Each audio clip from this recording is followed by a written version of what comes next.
While I was screaming through contractions, my husband was putting a ring on another woman's finger 3 months ago. And everyone in that hospital room knew, except me. The nurses kept glancing at each other. My doctor kept checking his phone. Even the security guard outside my door looked like he was guarding a secret instead of a patient. I didn't understand why until the epidural kicked in and I heard them whispering. Did you see the news? Park Ji-hoona's wedding. Live streamed and everything. His wife is literally giving birth right now. Ex-wife apparently. He filed the papers this morning. My chest went cold. Not from pain, from realization. My Korean Mafia boss husband didn't just marry his mistress Yuna while I was in labor. He made it a public spectacle. Live streamed to every major Korean news outlet. 500 guests, designer wedding, the whole world watching him replace me in real time. While I was alone, bringing his daughter Maya into the world.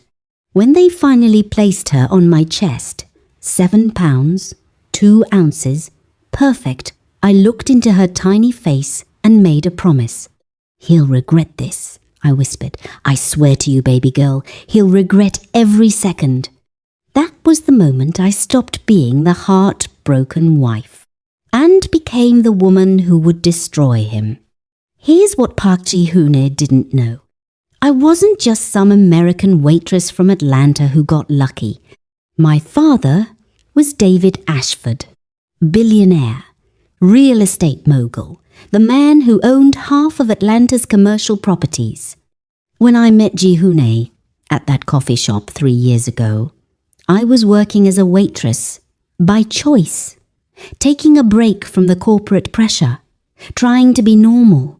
He thought he was marrying up Korean Mafia boss, gets beautiful wife with no complications. He had no idea he was marrying the daughter of one of the wealthiest black men in America. My father hated him from day one. That man is using you, he'd said before our wedding. You don't know him, Dad. I know men like him, and I'm not letting my daughter marry into that world unprotected. That's when my father did something Ji-hoona never expected. He had his lawyers draft the prenup. Buried inside the 70-page document was the moral turpitude clause, legal protection disguised as standard language. If Ji-hoona ever publicly humiliated me through infidelity, 70% of his assets would transfer to a trust for our children. Ji-hoona's lawyers skimmed it, thought it was about protecting his assets. They never realized it was a trap waiting to be sprung. The live-streamed wedding? That was documented proof of public humiliation. 500 witnesses. News coverage. Viral social media posts. The moment Park Ji-hoona said "I do" on camera, 70% of his wealth automatically transferred to Maya's trust fund. He was a billionaire when he married Yuna. By the time I called my father's lawyers from the hospital, Ji-hoona was already financially destroyed, and he had no idea. I held Maya close and smiled through my tears. Your grandfather is about to teach your father a very expensive lesson, baby girl. That's when everything changed for me. I wasn't the victim anymore. I was the heir to a billion-dollar empire with a Korean Mafia boss's stolen fortune. But I still needed one more thing. Protection from the enemies Ji-hoon had made. The phone call came 2 days after I left the hospital. Unknown number. I almost didn't answer. This is Kang Min-jun. My blood froze. The Korean Mafia world whispered his name like a death sentence. A man who operated in shadows, controlled half of Seoul's underground without ever showing his face. How did you get this number? I know everything about Park Ji-hoona's life, including the fact that he just destroyed his own empire, marrying a woman who's been spying on him for a year. What do you want? To meet. Tonight. Bring the baby. Come alone. And if I refuse, then the Han family, Yuna's real family, will find you within 48 hours. They already know about the prenup. They know Ji-hoon can't pay the dowry he promised. And they know you're the reason why. My hands started shaking. Where? He gave me an address. Hung up. 3 hours later, I walked into a private office in Gangnam with Maya strapped to my chest. Kang Min-jun stood by the window, didn't turn around when I entered. You're braver than I expected, he said, or more desperate. Both. He finally turned, looked at Maya, then at me. His eyes were calculating, cold, but not cruel. Park Ji-hoon crossed me 3 years ago, nearly started a war. I've been waiting for the right moment to destroy him. Then we want the same thing. No, you want revenge because he hurt you. I want complete annihilation because he disrespected me. He stepped closer. There's a difference. What do you want from me? I want you to stay visible. Keep making public appearances with Maya. Let Ji-hoon see what he threw away. Drive him insane with regret while I systematically dismantle everything he's built. And what do I get? Protection. Resources. And when this is over, you walk away with everything while Ji-hoon rots in prison. It was too clean, too simple. What's the real catch? For the first time, Kang Min-jun smiled. The catch is that I need you to trust me. And trust doesn't come easy in this world. I looked down at Maya sleeping against my chest. Thought about Park Ji-hoon celebrating his wedding while she was born. Thought about Yuna wearing the ring that should have stayed mine. Thought about my father's warning that I'd ignored. I'll do it, I said. But if you betray me, you'll call your billionaire father and bury me in lawsuits. I know. He extended his hand. Deal? I shook it. That handshake sealed my fate. But I didn't know it yet. If you've ever had to make a deal with someone dangerous just to survive, drop deal or run in the comments, because this decision changes everything. For 6 weeks, I did exactly what Kang Min-jun asked. I took Maya to cafes in Gangnam, where Ji-hoon's business partners gathered. Posted photos on social media, me looking radiant, Maya looking perfect. Let the Korean Mafia world see that I wasn't broken, that I was thriving. Every photo was a knife in Park Ji-hoon's ego, because while I was rebuilding, he was crumbling. His credit cards were being declined, his businesses were losing contracts, the Han family was demanding their dowry money he no longer had. And Yuna? She was panicking. 6 weeks into their marriage, the luxury lifestyle she'd been promised evaporated.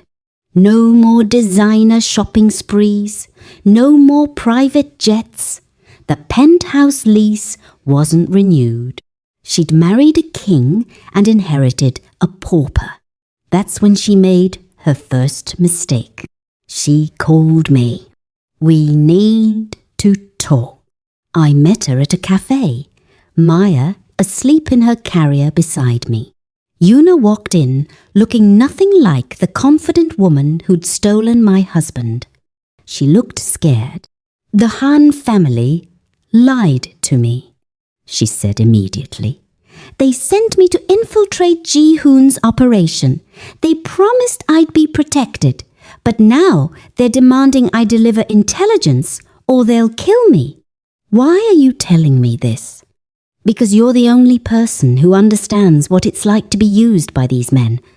For a moment, just a brief, stupid moment, I almost felt sorry for her. Then I remembered.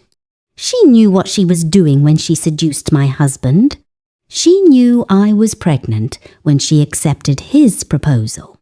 She knew I was in labour when she said, "I do."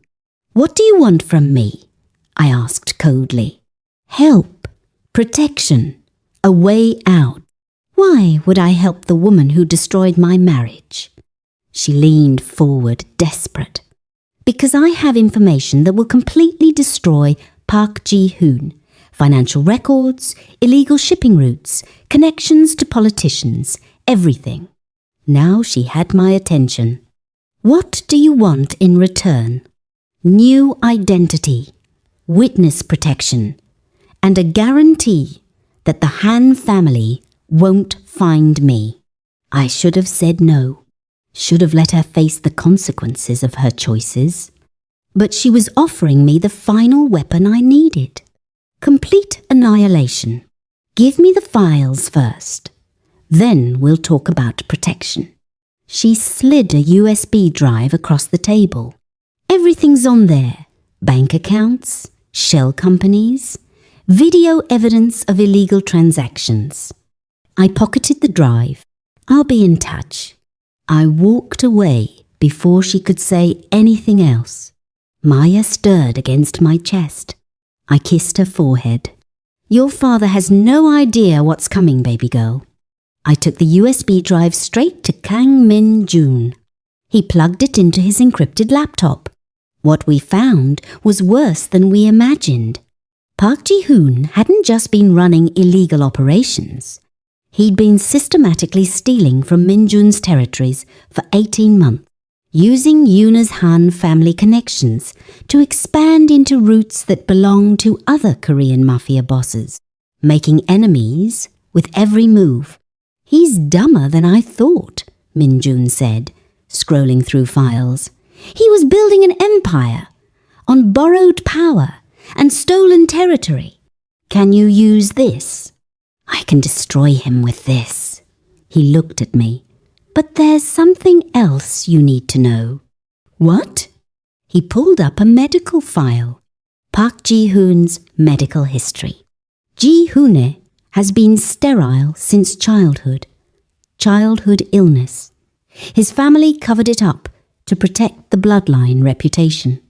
My heart stopped. "That's impossible." "Maya isn't his." The room started spinning. "I never cheated. We did IVF because of timing issues. His doctor recommended it." His family doctor, who had access to donor samples. Min-jun's expression was unreadable. Someone wanted insurance planted in Ji-hoon's life. Who would do that? He stood, walked to the window, didn't answer. That's when the terrible realization hit me. It was you. He didn't deny it. 3 years ago, when Ji-hoon crossed me, I started planning. I knew about his sterility. I paid off his family doctor, had my sample substituted at the IVF clinic. I couldn't breathe. You made Maya. I made sure Park Ji-hoon would raise my daughter in his house. The ultimate humiliation, my bloodline in his family. You manipulated my entire life. I gave you a daughter, gave you leverage, gave you everything you needed to destroy him. I wanted to scream, run, take Maya and disappear. But Maya was asleep upstairs in Min-jun's secure compound. My daughter, his daughter. Why didn't you tell me? Would you have believed me? Would you have trusted me? He turned to face me. You came to me desperate. I gave you protection, resources, a plan, and I never lied about wanting to destroy Ji-hoon. But you lied about Maya. I protected Maya, which is more than her legal father ever did. He was right, and I hated that he was right. What happens now? I whispered. Now? We finish what we started. Use Yuna's files. Destroy Ji-hoon completely. And then you decide. Decide what? Whether you can accept that the man who manipulated your life is also the only man who actually protected your daughter when it mattered. I looked at him dangerous, calculating, but undeniably the reason Maya and I were still alive. I need time. Take all you need, but know this, Ji-hoon is planning something, and we're running out of time. This just got complicated. Team forgive Min-jun, or team never trust him. Comment because I genuinely don't know what the right answer is here. 2 days later, Park Ji-hoon called. His voice was broken, desperate. I know about Maya, the DNA test. She's not mine. My blood went cold. How did you? Yuna told me, right before she disappeared with Han family money. He laughed bitterly. I've lost everything. My money, my wife, my daughter, even my reputation. For a moment, I almost felt sorry for him. Then I remembered the hospital room, the live-streamed wedding, the way he'd erased me without hesitation. What do you want, Ji-hoon? To see her. One last time, before I turn myself in. Turn yourself in? The prosecutors have everything. Yuna gave them files. I'm done running. His voice cracked. Please, let me see Maya. Just once, so I can say goodbye. Every instinct screamed trap, but I heard something in his voice I'd never heard before. Genuine brokenness. The harbour. Tomorrow at dawn. You come alone. Thank you. He hung up. Kang Min-jun was against it. It's a trap. He'll try to take Maya. Use her as leverage. He sounded defeated. Defeated men are the most dangerous. But I needed closure. Needed to look Park Ji-hoon in the eyes one last time and know that he finally understood what he'd lost. I'm going. With security. But I'm going. Dawn broke over the harbour where Ji-hoon and I had our first date. He was already there. Alone. No guards. No backup. Just a broken man in a wrinkled suit. I approached with Maya in her carrier. Min-jun's security watched from a distance. Ji-hoon's eyes immediately went to Maya. She's beautiful, he whispered. Don't. I know I don't have the right, but I need to say it. He stepped closer. I loved you. Once. Before the power and the empire and the expectations consumed everything. You loved controlling me. Maybe. But there was a moment when you were just the waitress who smiled at me in that coffee shop where I thought maybe I could be different, be better. But you weren't. No, I chose the empire. Chose Yuna because she represented the alliance I needed. Chose everything except the one person who actually loved me. A tear rolled down his cheek. It was the first time I'd ever seen Park Ji-hoon cry. I'm sorry for the hospital, for Maya, for destroying the best thing I ever had. I wanted to hate him, wanted to feel nothing but contempt. But looking at him truly broken, truly defeated, I felt something unexpected. Pity. Maya will never know you as her father, I said quietly. But maybe someday, when she's old enough, I'll tell her you apologized. That at the end, you finally understood. That's more than I deserve. Police sirens in the distance. Getting closer. He smiled sadly. Yuna called them, didn't she? Yes. Good. Prison is safer than what the Han family would do to me. The police cars arrived. Officers approached. Park Ji-hoon looked at Maya one last time. Be better than me, little one. Then he turned to me. Take care of her. And yourself. And thank you for this. They led him away in handcuffs. I watched until the car disappeared. Kang Min-jun approached from behind. It's over. Is it? Ji-hoon is going to prison for 15 years. Yuna's in witness protection. The Han family has no leverage. You're safe. I looked down at Maya. What about us? You and me? That's up to you. You manipulated everything. My pregnancy, my daughter, my entire life. I did. And I'd do it again to protect her. He paused. But I'm giving you a choice now. Walk away with Maya and your father's money. Live normally, safely. I'll disappear from your lives. Or stay. Let me be Maya's father. Not because of manipulation, but because I want to be. That should have been an easy no. But over the past months, I'd watched Min-jun with Maya. The way he held her carefully, sang Korean lullabies, made her laugh.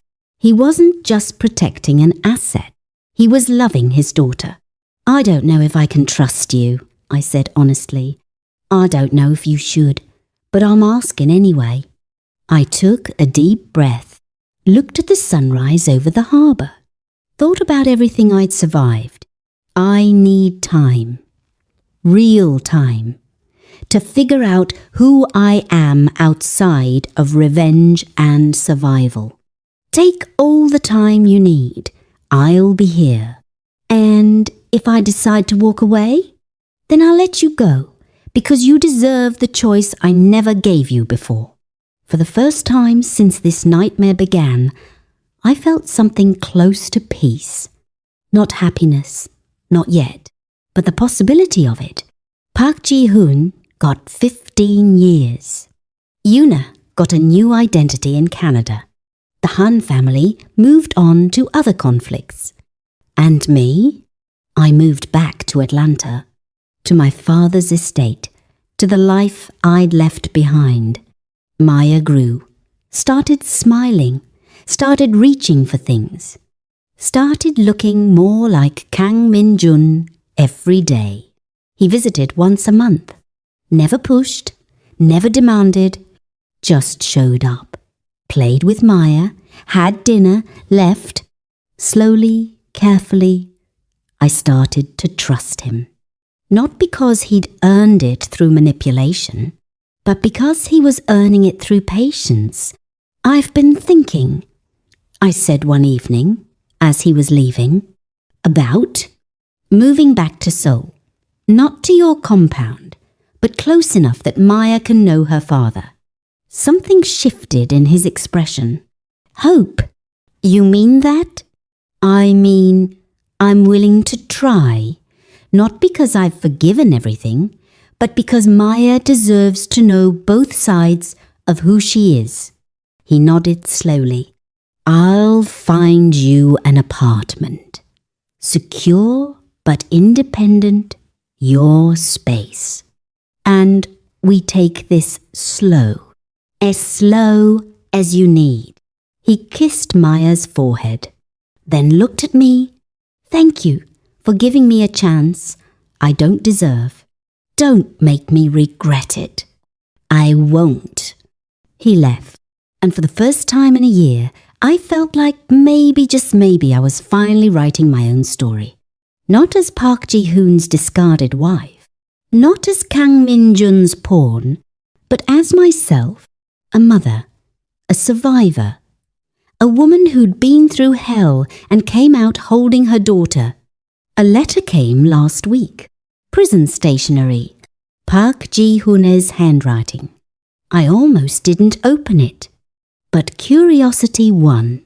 To Maya's mother. I heard you moved back to Seoul. I'm glad. Korea is where she should know her roots. I know Min-jun visits. I know the truth about her paternity. A guard who owes me a favor told me. I'm not angry.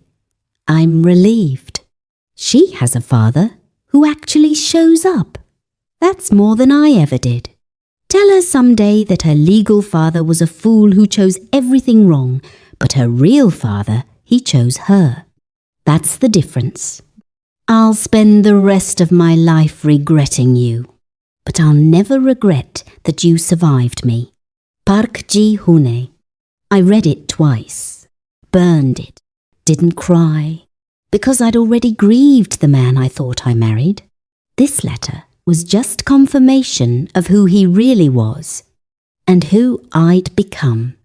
If this story changed how you see revenge and forgiveness, drop your location below and comment survivors. Because this isn't just a story, it's a reminder that the best revenge is living well. And subscribe, because part 3 might show what happens when the Han family comes back. You don't want to miss it.